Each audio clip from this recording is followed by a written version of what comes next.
Good morning friends, welcome back to আর my channel Puja AD ব্লগে তোমাদেরকে অনেক স্বাগত, অনেক ভালোবাসি। আজকে একটা নতুন ব্লগ নিয়ে চলে এসেছি। তো আমি তো বেশ ভালোই আছি, তোমরা সকলে কেমন আছো অবশ্যই কমেন্টে বলো। আর এখন সকাল 8:20 বাজে, এখন থেকে ব্লগটা আমি স্টার্ট করেছি। আজকের হলো শুক্রবার। তো সকালবেলা উঠে আমার সব কাজই হয়ে গেছে। এখন সিজা চলে যাব আমি রান্না করার জন্য। সকাল থেকে স্টার্ট করতে পারিনি কারণ পাপান একটু বিরক্তি করছিল, সেই জন্য ব্লগটা শুরু করা হয়নি সকাল থেকে।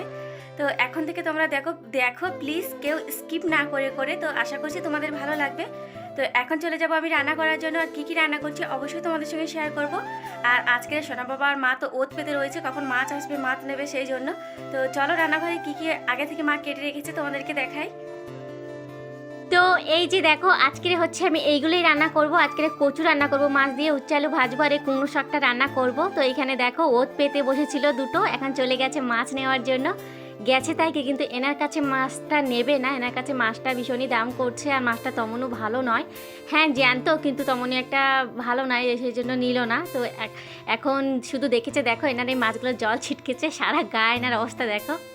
তো যাই হোক, আরও একজন চলে এসেছে। যেহেতু রাস্তার উপরের বাড়ি হওয়ার একটাই সুবিধা আমার এটাই, যে রাস্তার উপরে যখন যা যায় নেওয়া যায়।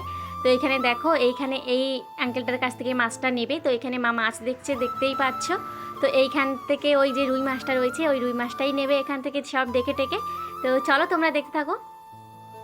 ফ্রেন্ডস, এই যে মাছ নিয়ে চলে এসেছি, দেখতে পাচ্ছ। এখন দিয়ে দেবো মায়ের কাছে মাছটা কাটার জন্য, আর আমি চলে যাব রান্নাঘরে। তো চলো তোমরা দেখতে থাকো। এদিকে দেখতে পাচ্ছ ঠাম্মি উনুন জাল দিচ্ছে, মা ওইদিকে সবজি কেটে দিচ্ছে, তারপরে মাছটাও কেটে যাবো। ওই দেখো মাছটা কোথায় ঝুলানো রয়েছে, একটুখানি দেখো, তোমরা জানি না দেখতে পাচ্ছ কি না।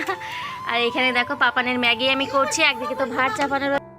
তো এখানে দেখতেই পাচ্ছ মা বসে পড়েছে আমার মাছটা কেটে দেওয়ার জন্য। তো চলো মা এখানে মাছটা আমার কেটে দিক, কেটে দিলে একটু সুবিধা হবে, কারণ আগের দিন তো আমি হাত কেটে ফেলেছিলাম।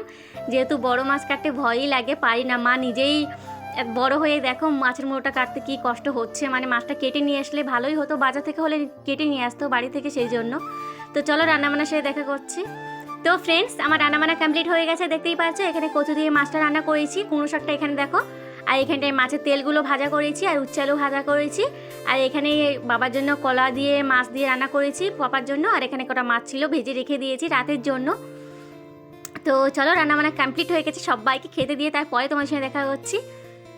এদিকে দেখো খাওয়া দাওয়া হয়ে গেছে, ওনারা সকলে যাবে মাঠে। আর এদিকে পাপান তো বায়না জুড়ে দিয়েছে মাঠে যাওয়ার জন্য। তোমরা তো প্রায় দেখেছো পাপান মাঝে মধ্যেই মাঠে চলে যায় ওনাদের সঙ্গে, আমি গিয়ে নিয়ে আসি। তো আজকে আমি যেতে দেবো না, কারণ বাড়িতে আমার অনেক কাজ রয়েছে। তো দেখো এখানে যাওয়ার জন্য কি বায়না টাইনা করছে, ভীষণই বায়না করছে। আর এখানে দেখো চুল বেঁধেছে আমার পাপান, তোমরা হয়তো তাদের সঙ্গে খেয়াল করিনি, দেখো মেয়েদের মতন লাগছে আমার পাপানকে। যাই হোক চলো জোর করে ওকে নিয়ে রাখি, পরে দেখা করছি।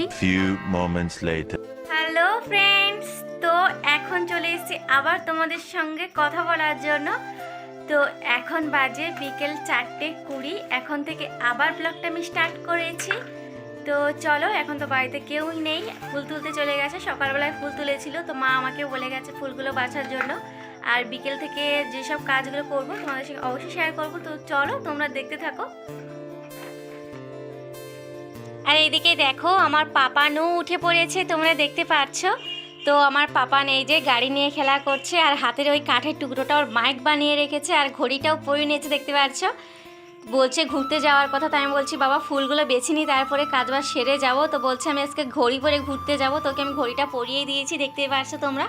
আর এদিকে দেখো একবার বাক্সের ভিতরে মা ভরেছে, আরও একবার বের করে দিয়েছে। আমি কালকেই এটা আবারও বের করে নিয়েছি, কারণ শীতের আবার অনেক কিছু লাগছে সেই জন্য। তো আজকে তেমন শীত নেই।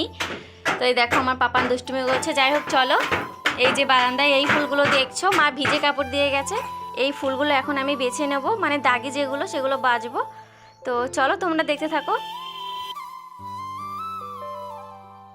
ফুলগুলো বাছতে বসেছি, দেখতেই পাচ্ছ। আমার টুকটুকি বসে পড়েছে আমার সঙ্গে। আসলে আমি যেটাই করব ও সেটাই আমার সঙ্গে পিঠে করবে। ঝাড় দিলে ঝাড় দেবে, বাসন মাজতে গেলে হাত দিতে দিই না, ঠান্ডা লেগে যাবে, জল মাখবে, গা হাত পা নোংরা হয়ে যাবে সেই জন্য। কিন্তু এইগুলো যেহেতু শুকনোর কাজ, ওকে আমি একদমই আটকাতে পারি না। তো যাই হোক দেখো আমার সঙ্গে ফুল বাচ্ছে, আসলে বাচ্ছে না, ভালো ফুলগুলোই থুচ্ছে বালতিতে। ফুলগুলো বেছে চলে আসলাম উঠোনটা ঝাড় দেওয়ার জন্য। তো দেখো প্রায় দিনের মতন চলে আসলো ঝাঁটাটা নিয়ে। আসলে এর দুষ্টুমিটা বন্ধ হবে না, যখন তোমাদের দাদাভাই আসলে ভালোই হতো, ওকে কোলে করে নিয়ে রাখলে আমি তো আমার মতো কাজ করতে পারতাম। তো সেটাও হবে না, কারণ ও কি নিজের কাজ ছেড়ে কি আমার ঝাড় দেওয়ার জন্য ওকে নিয়ে বসে থাকার জন্য বাড়িতে থাকবে, তাই না? তো তো ওই যে দেখো কেমনটা দুষ্টুমি করছে। ওইদিকে দাদু আসতে দেখে চলে গেল ঘরে। তো ফ্রেন্ডস, আমি উঠোনটা ঝাড় দিয়ে চলে এসেছি ছাদটা ঝাড় দেওয়ার জন্য। জামা কাপড়গুলো তুলে নিয়েছি আগে, তারপরে দেখো প্রায় দিন ছাদটা ঝাড় দিচ্ছি। তবু যেহেতু ঋতিদের বাঁশ গাছটা পুরো আমাদের ছাদের সঙ্গে মিশে রয়েছে, সেই জন্য ভর্তি হয়ে যায় পাতাগুলো। তো এইগুলো তুলে এখন আমি যাবো পাপানকে নিয়ে একটু হাঁটার জন্য, মিতু আর আমি। তো চলো দেখতে থাকো। হ্যালো ফ্রেন্ডস, তো দেখতেই পাচ্ছ আমরা বলেছিলাম ঘুরতে আসবো, তো আমরা তিনজনে চলে এসেছি ঘোরার জন্য। আর তোমরা সব সময় এই এক জায়গাটাই দেখো, কারণ আমরা আর বেশি দূরে যেতে পারি না। আমরা এইখানটায় আসি শুধু ঘোরার জন্য, ফাঁকা মাঠ দেখতেই পাচ্ছ, খোলা হাওয়া। তো এখানটাই খুব ভালো লাগে, মানে বেশি ভালো লাগে। তো এখানটায় আমরা চলে আসি ঘোরার জন্য। তো এখানে বসে বসে অনেকক্ষণ হয়ে গেছে এসছি, গল্প করছিলাম। তখন একটু রোদ্দুর ছিল, এখন তো পুরো অন্ধকার অন্ধকার হয়ে আসছে, তো আমার একদমই মনে নেই ব্লগ করার জন্য। তো এখানে বসে বসে গল্প করছিলাম। তো এখন বাড়িতে যাব, এখন ভাবলাম ব্লগটা মনে পড়লো, তো এখনই ব্লগটা স্টার্ট করেছি। তো চলো বাড়িতে গিয়ে আবার তোমাদের সঙ্গে দেখা হচ্ছে, তোমরা দেখতে থাকো। আপান কি বললো তোমরা শুনতে পেয়েছো, ও যেতে চেয়েছে না বাড়িতে। আর এদিকে দেখো এই পাগল এখানে কি পাগলামি করছে, ফুল পাচ্ছে না তবু ঘুরছে, দেখতে পাচ্ছ।